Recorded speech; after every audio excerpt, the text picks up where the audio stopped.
Shalom, praise the Lord. இன்றைய வார்த்தையுடன் ஆராதனைக்கு உங்களை வரவேற்கிறேங்க. இன்றைக்கு நம்ம பார்க்குற தலைப்பு பயப்படாதே, விசுவாசம் உள்ளவனாயிரு. இது வேதாகமத்தில் எங்கே சொல்லப்பட்டது என்றால் லூக்கா 8ஆம் அதிகாரம் 50ஆம் வசனத்துலங்க. ஒரு நாள் ஜெப ஆலய தலைவன் வந்து ஜீசஸ் கிட்ட கேட்பாருங்க, ஜீசஸ் என்னோட ஒரே மகள் 12 வயது மகள் மரண அவஸ்தையாக இருக்காங்க, அவங்களை எப்படியா நீங்கள் சுகப்படுத்தணும்னு சொல்லிட்டு ஜீசஸும் சரின்னு சொல்லுவார். சொன்ன பிறகு அவருக்கும் அந்த போகிற வழியிலே அநேக விதமான அற்புதங்கள் அடையாளம் செய்து கொஞ்சம் டிலே ஆகிடுங்க. ஆண்டவர் போயிட்டே இருக்கும்போது ஒரு சில நபர்கள் சொல்லுவாங்க, அந்த ஜெபல் தலைவனப்பா நீ போதகரை வருத்தப்படுத்த வேண்டாம், இந்த மகள் மரித்து போனாள். அந்த சூழ்நிலை அவருடைய நிலைமை எப்படிங்க இருந்திருக்கும்? என்னுடைய கடைசி நேரத்தில் இயேசுவை தேடி வந்தேன், ஆனால் இயேசு கைவிட்டுட்டாரு. நான் சீரியஸாக இருக்கும்போதே ஜீசஸ் கிட்ட கேட்டேன், ஆனால் ஜீசஸ் எனக்கு உதவி செய்யலைன்ட்டு மனம் சோர்ந்து போன சூழ்நிலை இருந்தாருங்க. ஜீசஸ் அவரை பார்த்தா சொன்னார், பயப்படாது, விசுவாசம் உள்ளவனாயிரு. ஆமென். காரியம் என்ன ஆச்சு தெரியுங்களாங்க? ஜீசஸ் கிரைஸ்ட் அந்த வீட்டுக்கு போனார். மரித்த அந்த எவ்விரியின் மகளை கையை பிடிச்சி எழுப்பி மீண்டும் உயிர் அடைய ஜீவனோடு கிருபை செஞ்சாருங்க. ஆமென்.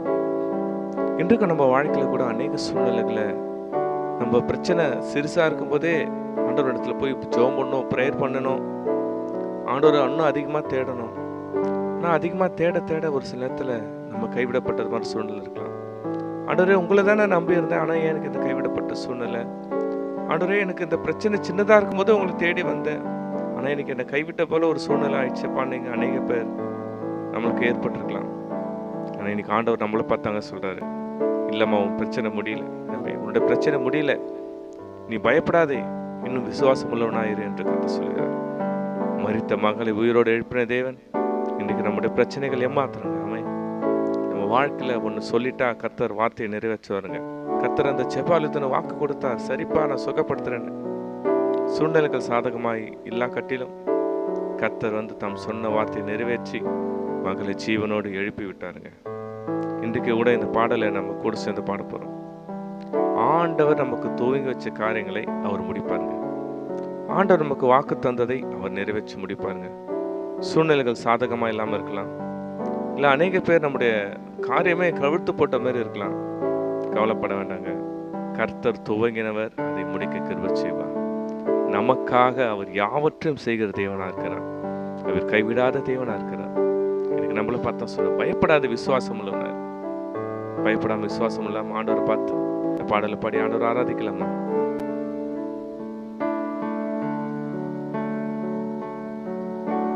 நீங்க துவங்கின இந்த ஓட்டத்தை நீ சொல்லும் வரையில் ஓடிடுவே.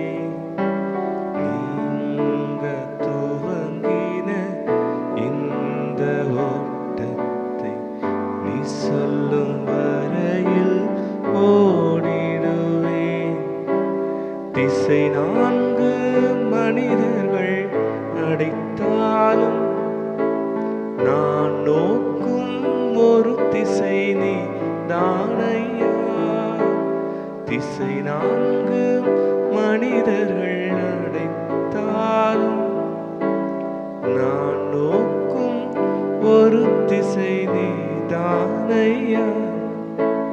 எனக்காகவே இப்பொழுதே வானங்களை திறப்பவரே, தடையான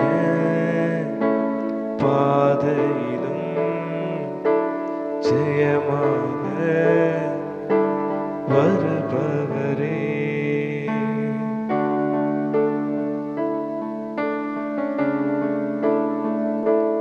தகப்பனப்பா, என்னோட கூட சேர்ந்து செபிக்கிறோம். அனைவரும் ஏதோ ஒரு சோர்ந்து போன சூழ்நிலை இருக்காங்களா, ஏதோ மனக்கவலத்தில் இருக்காங்களப்பா, மனக்கவலையில் நீ மாற்றி போடுங்க. நீர் எங்களுக்காக யாவையும் செய்கிற தேவன், நீர் எங்களுக்காக யாவையும் செய்கிற தேவனப்பா. எங்கள் காரியம் முடியவில்லை தகப்பனே, இன்றும் அதற்கு நீர் துவக்கத்தை வைத்திருக்கிறப்பா. அதன் காரியங்களை நன்மையா செய்து முடிப்பீர் தகப்பனப்பா. எங்களோடு கூட இருங்க தகப்பனப்பா. ஜெபிக்கிற ஒவ்வொருக்கும் விசேஷித்த தேவ சமாதானம் உண்டாகட்டும். தேவ சமாதானம் உண்டாக கிருபை செய்யுங்கப்பா. கர்த்தர் எனக்காக யாவும் செய்து முடிப்பார். இருக்கிற வசனத்தைப்படி நாங்கள் தகப்பனே உங்களை தொழுது கொள்கிறோம். ஆசீர்வதிங்க வழிநடத்துங்க. இயேசு கிறிஸ்து நல்ல பிதாவே, ஆமென். ஹல்லேலூயா. பயப்பட வேண்டாம், விசுவாசம் உள்ள இருப்போம். கர்த்தர் நமக்காக யாவும் செய்து முடிப்பார். ஆமென். Thank you. God bless you.